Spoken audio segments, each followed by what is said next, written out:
Welcome back to the Dr. Shana Show. Today we're going to talk about LPR, the not so typical heartburn. All right, so LPR, fancy medical jargon, laryngeal, pharyngeal, reflux, silent reflux is the more common. So I'll use those terms interchangeably. So what exactly is silent reflux? Well, let me tell you, there are 4 symptoms that I think about when I'm sitting with my patients that clue me in here. This is a really annoying cough. This is postnasal drip. It's not just allergies, people. Really annoying 4 symptoms that clue me in. Hoarseness and chronic sinusitis. Okay, so the chronic sinusitis bit is interesting. The reason that I suspect that chronic sinusitis, especially, you've taken antibiotics a number of times. Usually my chronic sinusitis folks have. The issue is not that you need an antimicrobial, and a lot of times they don't culture because you got boogers and all kinds of stuff in there that make it kind of yucky to culture in the first place. So pH is very important. This is why conventional medicine will do something called a Bravo test or a manometry, esophageal manometry with an impedance test, looking at the pH of your throat. Well, the pH of your throat should be 7, just like your mouth, just like your sinuses, just like your eustachian tube. It should be a 7, okay? That is neutral on the pH scale. Your stomach should be a 1 to 2 pH. That's a really low pH. So I'm going to talk a little bit about the manometry just because it's fresh in my mind. I had a phone call today with someone who had an entire throat dilation happen. Okay. Yes, maybe this person needed to have it, but informed consent was not given to this individual. And guess what? Now she has worse reflux. Oh, we may have stretched your lower esophageal sphincter. Oopsie. Really frustrating for this patient that called to find out if there was anything I could do to support.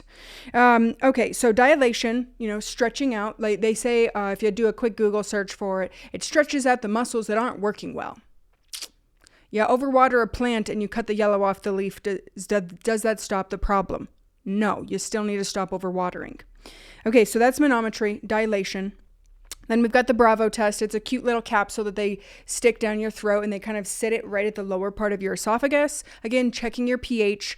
Anything that's a pH below 7 is wrong. Okay, they say that this tests your severity of GERD, gastroesophageal reflux disease.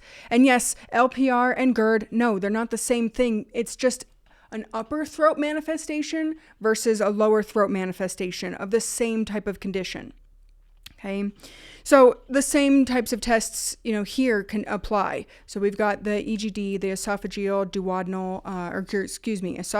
gastroduodenal scope, camera down your throat. You can also do an NG scope, a nasal gastric scope, but you don't get the ability to do like looking at the small intestine, which I do think has some value because I suspect bile has a larger role to play in these spectrum of conditions. So what else? So there's a couple conditions that can get misdiagnosed very easily. Cough variant asthma. I remember learning about this in med school and thinking to myself, what? Cough variant asthma? It's not exercise induced. It's not allergies induced. It's just like you have this weird annoying cough. Weird. Okay, so you get put on steroids, you get given an albuterol inhaler and get, there you go. But you're not better. Okay, the other condition that this can get misdiagnosed is sleep apnea. Usually there's like a before Shana and an after Shana on the CPAP. And I've seen patients that after the CPAP, there was no change. And it's like literally someone that needs a CPAP is, ask your parents, ask your grandma, your friends, your family that have gotten a CPAP. And they're like, wow, I didn't even know what a good night's sleep was until I got my CPAP. Okay, but sleep apnea can get misdiagnosed. And if you're not better being on the sleep-ap or BiPAP or whatever other machine they put you on, know that there might be something else going on. And lastly, remember I clued in postnasal drip? Oh yeah, I just got some postnasal drip. It's just allergies. I hear that way too often. I don't know where everybody came to that conclusion. I mean, I guess everybody's got allergies, but if you're having mucus dripping down your throat, like maybe there's a reason there's mucus dripping down your throat and it's not just allergies. We can digress a little bit. Allergies and reflux do have a relationship in that histamine, mast cells, which are part of your immune system. Histamine isn't a bad thing. It's okay, actually. You need it in the appropriate amounts, just like you need anything else in the appropriate amounts. So that's why taking antihistamines can be really valuable for folks with reflux issues. Okay. Now I want to talk about the Reflux Symptom Index, the RSI. It's a questionnaire I use. It's been standardized and it's okay to use in clinical to diagnose the severity of LPR or silent reflux. And it looks at a number of conditions, or symptoms: hoarseness, throat clearing, which we're going to talk quite a bit about, excessive mucus, that postnasal drip, swallowing food, pills, or water, and like you go to swallow and you're like choking, you can't do it. And I'm not talking like, horse pills that, sometimes are difficult for people to swallow. I'm talking like you're choking on your food or like a small sip of water and it's very difficult for you to do. Coughing after lying down or eating. So again, that annoying cough, that's another piece, like an annoying, troublesome cough that has no other explanation. It's just like, why am I coughing right now? And then the symptom of something stuck in your throat. And the last category is more of your typical heartburn symptoms: heartburn, chest pain, indigestion, and actual regurgitation. Very often, people that have silent reflux don't have any of these symptoms because it's silent. So then they're like, what do you mean I have reflux? Well, you have hoarseness, you have this throat clearing, and you have this lump in your throat. That's interesting. Your dentist referred you to come see me because you have acid erosion in your mouth. Remember, pH of the mouth is supposed to be a 7. Okay. So gaseous reflux versus liquid reflux. Let's discern this a little bit. Regurgitation is more of that liquid reflux, that, your typical symptoms, the heartburn, the throat burning, etc. Gaseous reflux can even cause ear pain. I've seen clinically a couple of 2 patients that have had this particular symptom. We get their reflux managed, or treated, whatever, out of the way, and the ear pain goes away, including tinnitus. Not always. Tinnitus is a weird beast of its own. So gaseous rises. Reflux, liquid reflux, regurgitation, actually like bleh, is liquidy. Okay. Anything on RSI, that reflux symptom index, is greater than a 13 is considered severe reflux. Okay. Now, I wanted to talk a little bit more about the throat clearing because this is a particularly troublesome symptom for my patients that have dealt with it. And I'm going to do it, and then I'm going to explain why you don't want to do it.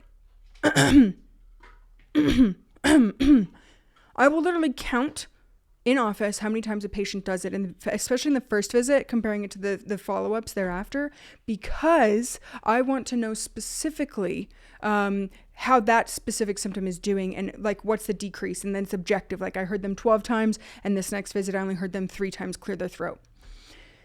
The reason you don't want to throat clear is because the more you throat clear, the more you need to clear your throat.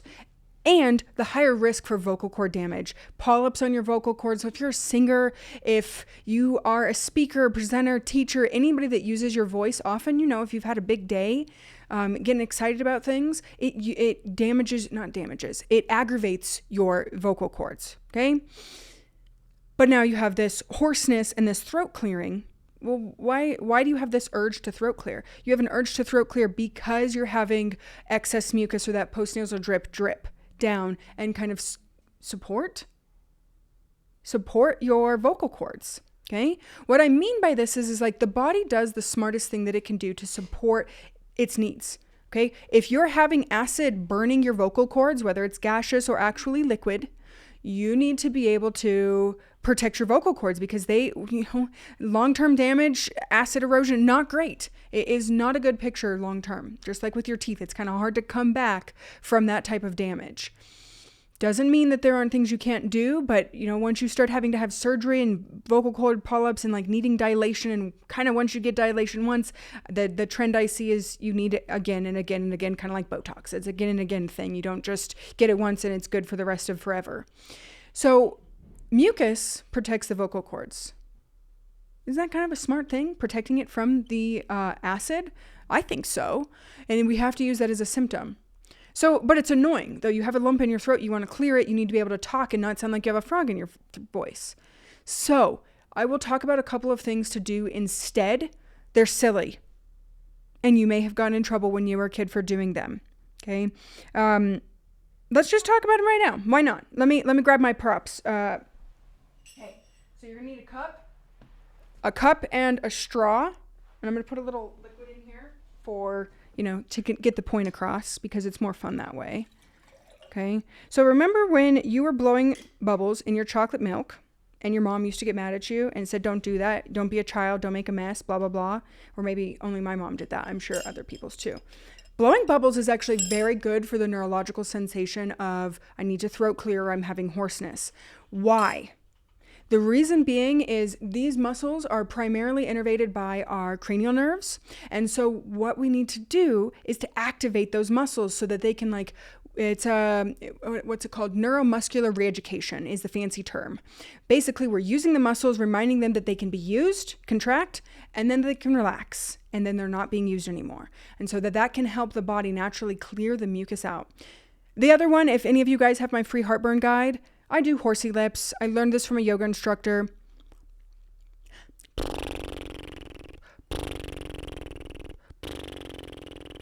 Some of you will tell me it's really hard to do that. That is an indication that it's a very valuable thing for you to do. And you can get really weird with it. Get your kids involved. But let me show you how to blow bubbles, because this is actually my preferred version. You just don't always have a cup and a straw with you in a public setting. So doing horsey lips can be more valuable when you need to clear your throat.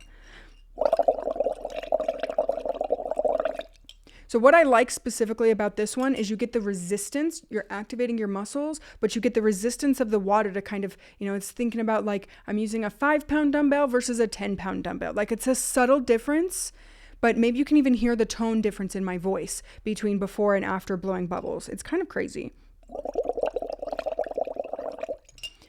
Does my voice sound a little more relaxed? It totally sounds a little more relaxed. That's insane to make that observation.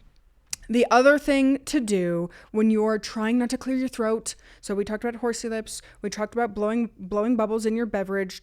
You can still do it in chocolate milk. It doesn't have to be water. It's just what I had with. And is the SCM, the sternocleidoid mastoid squeeze, okay? This muscle, you have 2 of them, attaches to the bone behind your ear, down to your clavicle. On both sides, you have 2. So I would recommend 1 at a time, not both at a time, just for, nice and safe, because we do have some important arteries that run through there. Massaging this particular muscle, and you can see I'm getting in there. You don't got to be scared. You're not going to rip your muscle. You're not going to hurt yourself. None of this pinching the skin business. Okay. That's not going to solve the problem. Find the yucky, right there. Find the yucky spot and kind of massage it. What the goal of this is similar to doing the bubbles and the horsey lips, is you're specifically stimulating one cranial nerve, the vagus nerve. Maybe you guys have heard of it. It innervates the first 2/3 of our digestive system, is the only cranial nerve that leaves our head. So it's a really interesting nerve because of that reason. Okay. So remember, I said reflux, whether it's silent, whether it's your typical heartburn, is all kind of related to the same spectrum of illness in my brain. Therefore, I kind of treat it the same. You have different symptoms. Some people are going to have more hoarseness. Some people are going to have more throat clearing. Some people straight up have the regurgitation where it feels like they've just vomited in their mouth.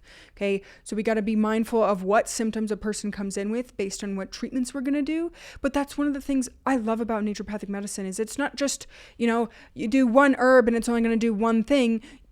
You do this and you're stressed out before a big presentation at work, it's going to be really valuable. Okay. So by manually stimulating the vagus nerve through that SCM squeeze, and remember, you're getting in there, you're making it feel kind of yucky. Find that spot that makes you feel nauseous or gives you a headache and rub it 20, 30, 40 seconds. And you can do this as frequently as you want to in a day. Okay. Find that spot. Ooh, God, that's gross. Or it hurts. It doesn't feel good. But you guys can hear the tone in my voice change. I feel a little more relaxed, a little less nervous as I'm recording this. Okay, so we talked about some of those symptoms. We talked about the conditions that I typically see that, until proven otherwise, in my mind, there's silent reflux. And I have seen people with allergies, sleep apnea, and cough variant asthma all have been misdiagnosed, interestingly. So what else? So naturopathic treatments, I want to talk about a few of them. I want to talk about some herbs that are really valuable. I want to talk about some cell salts, cell as in CELL salts. And I want to talk about some hydrotherapy that you can do at home And we're going to get a little weird with the hydrotherapy, because something I have definitely noticed is I used to tell people to do it with like a little like washcloth, a little cotton washcloth. It does not have the same effect on your neck. So let me just show you again. Got some props. I raided an estate sale where there was an older woman that lived there, and she had really nice linen, like proper linen napkins, literally perfect for throat wraps. So a linen napkin, a square, you're going to fold it up. And I would recommend finding linen. Go to one of these like heirlooms for hospice stores. You can find these, and it's worth your money. Okay, get this wet with cold tap water. Hopefully you filter your tap water. If not, no biggie, to get the chlorine out. Wring it out really good, and then put it on your neck like this. Okay. And then I want you to take a wool or cashmere scarf. You can use a sweater. I used a sweater for many years. And you're going to wrap it around your neck to hold it in place and kind of, situate it. What the purpose of this is called a throat wrap in hydrotherapy, okay? And you're going to do a better job wrapping it than I'm doing it, but you get the point. Is to bring blood flow and help the body clean out the old trash and bring in fresh blood flow to bring better, clean, healthy nutrition. You know what I'm saying. Let's just use all these fancy propaganda words. Help take the trash out of the body and bring fresh blood so that it helps to heal the damage that's been done to the area in the throat that has been getting exposed to the reflux, whether it's gaseous or actual regurgitation. Okay. And you're going to let it sit there for a good while. And when you pull this off, it's going to be hot. You can do this as many times as you want. Some of my patients like to do it while they're working. You leave it. I'll leave that up to you. But the linen makes a difference. It's not useful if you don't have a piece of linen. Okay. So throat wraps. Fun. Herbs. I'm a big fan of herbs, and I like herbs that are double duty. What that means is they do multiple things. So you have the reflux, this throat and the mouth are supposed to be a pH of 7. We need to coat that because your body's making the mucus. So I think of my gooey goodness herbs, my demulcent herbs is what the action is called in, the action in herbs. And you're going to think of things like marshmallow root, not marshmallows from the candy bag, different. Marshmallow root, slippery elm root, licorice root. There's some other like lesser demulcent things like hibiscus. Small amount of a demulcent. It's actually in the same family as marshmallow is. And I feel like, rose hips. Rose hips and hibiscus, I would recommend not doing right out the gate. Really those more gooey goodness things, the licorice, the slippery elm, and the marshmallow, they're really gooey. The other one, obviously, aloe juice.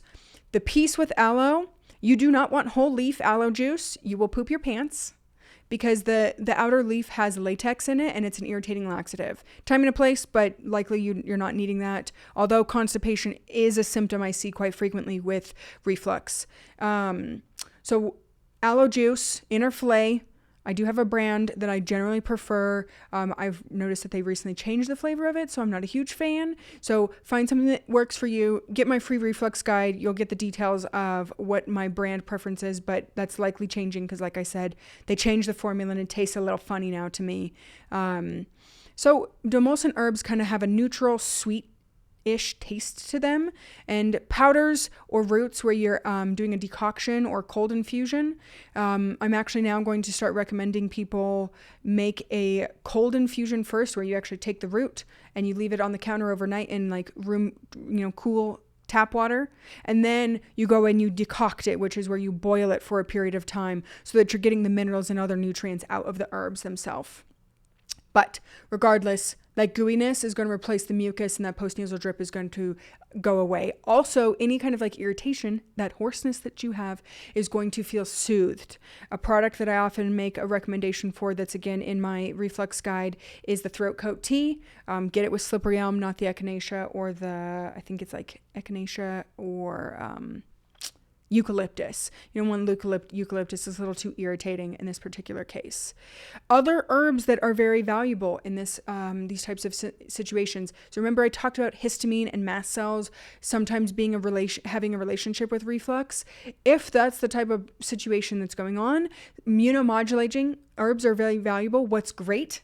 Double duty. Demulcent herbs are immunomodulating, meaning if the immune system is a little too revved up or a little too under functioning, immunomodulating the body helps to bring it back to homeostasis, and whether it needs to come down or come up, which is really cool. There was a neat study, slightly related because it's in this region, but not related to reflux, a neat study on aloe. And I'm trying to remember the dosing. I want to say they drank 2 ounces 3 times a day of aloe juice on patients that had autoimmune Hashimoto's thyroiditis. And they actually saw antibodies come down. So it speaks to that immunomodulating capacity of these demulcent herbs, which is fantastic. Now, I want to talk about 2 lesser known herbs. They're even lesser known unless you're like an herb nerd like myself. So there's... I want to get the scientific names. We've got Leptandra virginica, or it's also called Veronica virginica. So depending on which herbs of commerce you're doing, I learned Leptandra. So what Leptandra is, Culver's root or Veronica, but common names are not always accurate. That's why I give scientific name. It is specifically for lymphagogue. So it's a lymph moving around the stomach and upper digestion, stomach and small intestine. It also helps to tonify those organs. So a lot of times when we're having reflux, there's like this laxity that's happening and things aren't moving as well, and food kind of feels like it's sitting in the gut and blah, blah, blah. So what's also great about this herb is it's a little bitter, and bitters are helpful at stimulating digestion and having things go down north to south. Okay. The other herb I want to discuss is Fumaria officinalis. I call it Fumaria. I think it goes also by common name of earth smoke. Another bitter herb. What's really interesting, particularly about this herb, is it has a lot more action on the gallbladder and the liver, helping to produce more quality bile.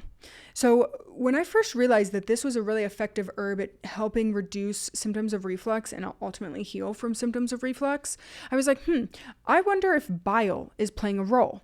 And sure enough, there is evidence to show that a lot of people that have reflux have a bile issue. So now, some basic physiology. Bile is made in the liver.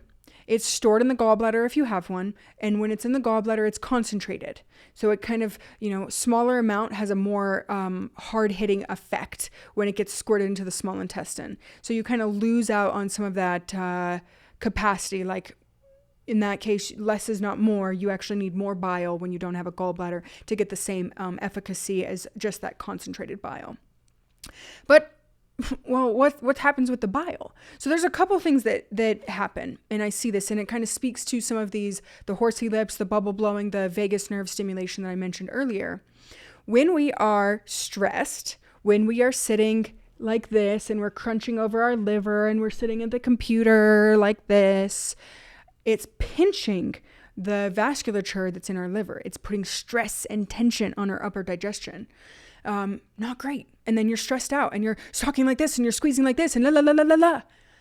Wow. We got to re-stimulate our vagus nerve, because just me doing that, I feel a lot more tense in my body. So tension, our poor posture, and the way we eat. We eat a high carbohydrate lifestyle. Most of us in the United States, a lot of us have metabolic issues. 92% of us, in fact, which is 9 out of 10 of us, have some flavor of metabolic issue. That clogs, that puts stress on the quality of bile that we have. Okay. So most of our cholesterol is made in our liver, 80% of it, only 20% comes from our diet. But when we're eating foods that's super inflammatory, or I should say food like food, whether that's, a lot of simple carbohydrates in candies and sodas, or whether that's, we're not choosing to eat enough protein and not enough vegetables. So it's multifaceted. It's not just one thing or another.